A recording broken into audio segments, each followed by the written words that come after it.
What is happening, gamers? This is Bradley here and welcome back to another news roundup. And to kick us off is that Banjo Kazooie is back.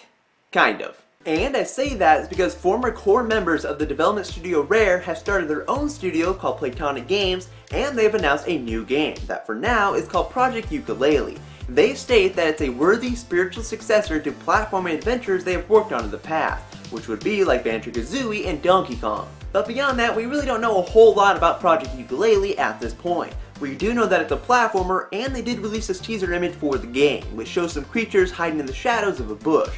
And you can see the outline of one of the creatures. And I don't know about you, but it looks like the Pokemon Mew. And that rhymed.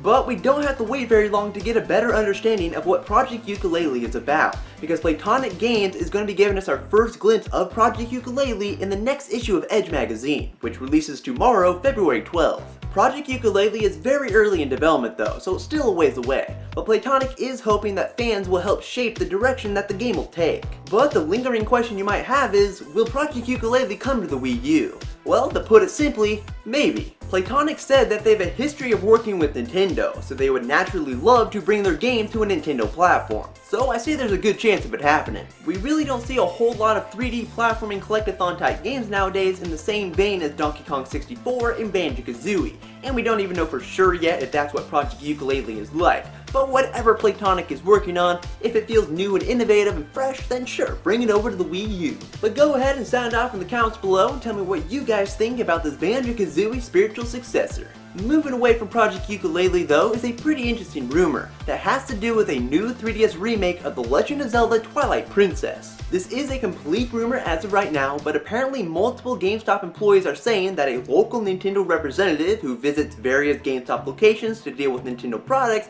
is buzzing about this rumor of a Twilight Princess remake for the new 3DS. A remake of Twilight Princess isn't out of the realm of possibility because they are doing a remake of Xenoblade Chronicles 3D, and that is a Wii game, so they can certainly do a GameCube game as well. But is it something that I want them to do?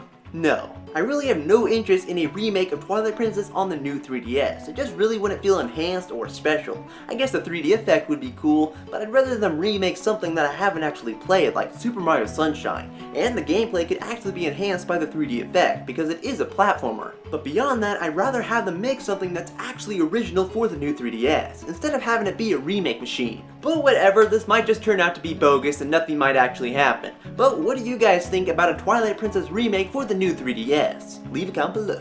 And in other 3DS news, Nintendo has released a new software update for Super Smash Bros. For Nintendo 3DS that adds a share mode and amiibo functionality. In share mode, you can post photos, replay data, and Mii Fighter data to an online server so you can share with people around the world. And you can do the same exact thing with people on your friends list. And besides that, you can now post screenshots of the game on Miiverse. And as for the amiibo functionality, it works the same way as the Wii U version. You train up an amiibo, you level them up, and they get stronger and smarter. So if you haven't done so already, just go onto the 3DS eShop and download the software update that is 1.0.5, and then you're good to go. You can start sharing and amiiboing. And as a way to round this video off, is that Square Enix has announced that their upcoming Nintendo 3DS sequel to Bravely Default will now be officially known as Bravely Second End Layer. And the reason why I'm mentioning this is because the subtitle is supposed to have a hidden meaning, like the originals did, which was Bravely Default, Where the Fairy Flies. And if you played the game, you know what that hidden meaning was. I don't know, maybe you can figure out what End Layer is supposed to mean before the game officially comes out. I had the idea that it's an anagram, but maybe it's something else. But that will bring us to the end of the news roundup. If you like what you saw, please give this video a thumbs up and add your favorites and all that good stuff,